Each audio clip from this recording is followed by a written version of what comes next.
Assalamualaikum warahmatullahi wabarakatuh. Di sini langsung saja ya. Kita mulai dari tahapan menimbang biji berasnya, yaitu seberat 200 gram. Nah, tapi sebelum kita timbang, pastikan dulu kondisi timbangan itu sudah 0.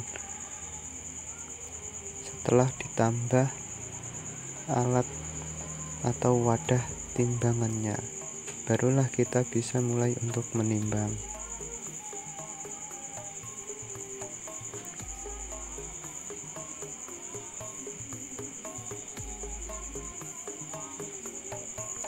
Oke, ini tahapan penimbangannya. Untuk tahapan selanjutnya yaitu kita siapkan air ya, untuk melarutkan fungsida, JPT, dan garam.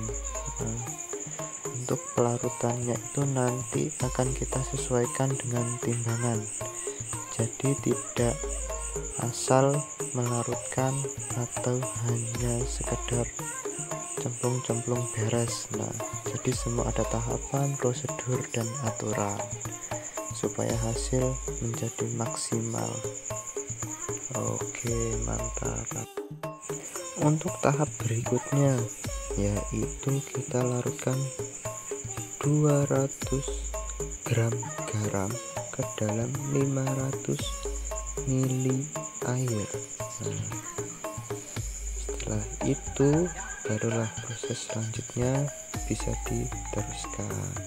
Kita larutkan dulu sampai rata ya. Oke ya teman-teman, setelah larutan garam teraduk rata, sekarang kita masukkan benih padi tersebut ke dalam larutan garamnya. Nah, aduk sampai merata ya, jangan sampai ada yang belum tercampur rata ke dalam larutannya ya. Beginilah prosesnya.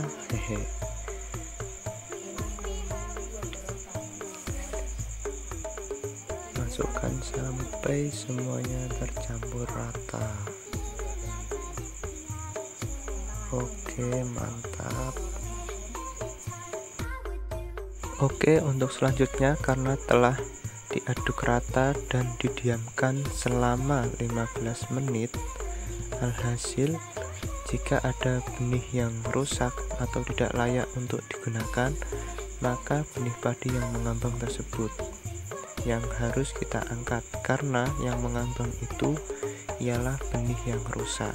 Nah, jadi harus kita pisahkan dengan benih yang di bawah atau benih yang tenggelam, karena yang tenggelam itu yang sudah layak seleksi untuk kita jadikan bibitnya.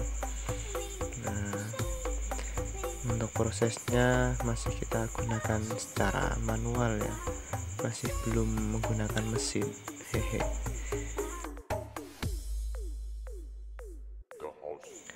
Oke, lanjut. Setelah benih yang terangkat kita ambil, terus kita tiriskan benih yang tenggelam atau calon benih yang akan kita gunakan bibit.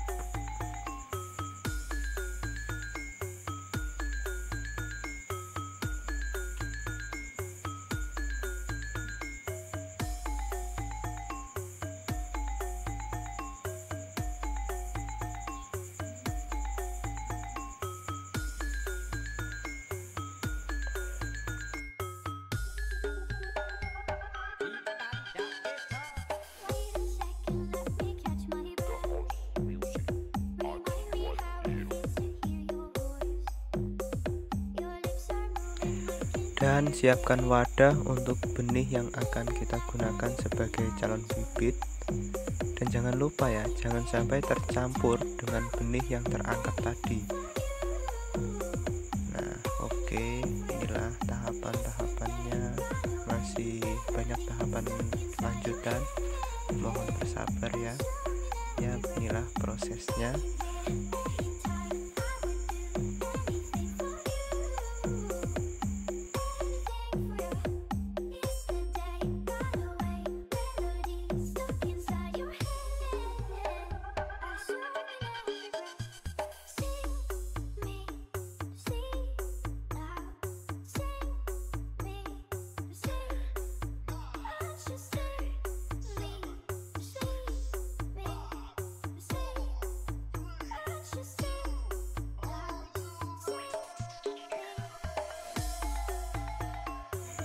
Oke, ini adalah sisa benih yang tidak layak untuk pakai. Mengapa masih kita timbang? Agar kita bisa memanage atau mengelola, menghitung dari 200 gram berapa gram yang tidak bisa kita gunakan dan berapa gram yang bisa kita gunakan untuk benih. Ini sangat penting untuk memanajemennya.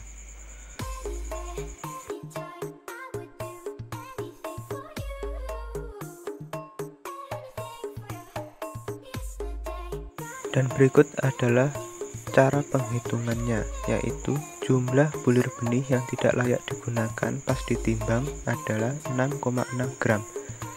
Dari 6,6 gram per 200 dikali 100 sama dengan 3,3%. Jadi jumlah benih yang tidak layak digunakan dari 200% adalah 3,3%.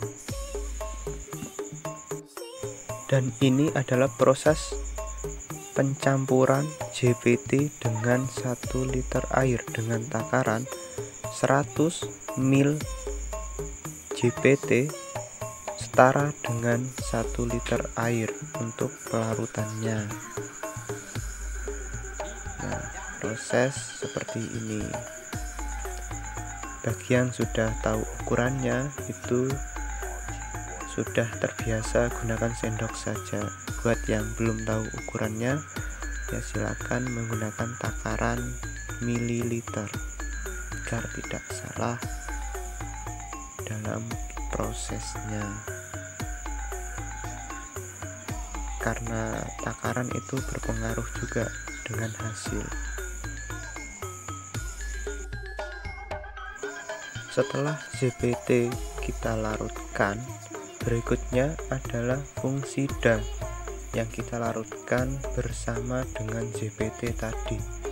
Dengan takaran 20 gram fungsida itu setara dengan 1 liter air. Jadi langsung kita gabungkan saja dengan JPT-nya tadi. Aduk dan campurkan sampai merata. Barulah bisa kita tuangkan ke benih padi yang telah kita seleksi tadi, atau ke benih yang telah layak kita gunakan. Oke, kita lanjut ke tahap berikutnya, yaitu tuangkan larutan fungsida dan JPT ke dalam calon benih yang telah kita seleksi tadi. Nah, prosesnya seperti ini. Lalu setelah direndam, biarkan rendaman selama 1 hari. Baru bisa kita proses ke tahap selanjutnya.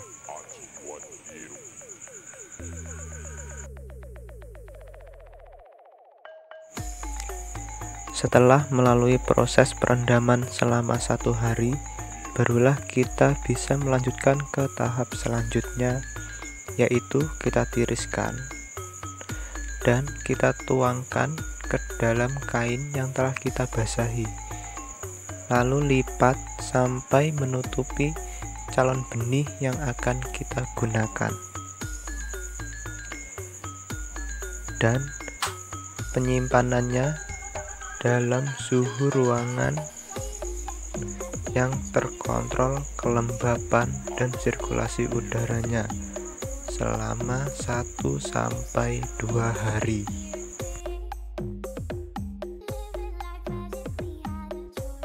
Dan ini adalah proses finishing dari yang saya jelaskan tadi. Selamat menyaksikan.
Oke, dan ini adalah tahapan terakhir, yaitu penyimpanan. Sekian dari saya, kurang lebihnya mohon maaf jika ada salah kata atau tindak laku yang kurang berkenan di hati Anda, mohon dimaafkan. Sekian dari saya, wassalamualaikum warahmatullahi wabarakatuh.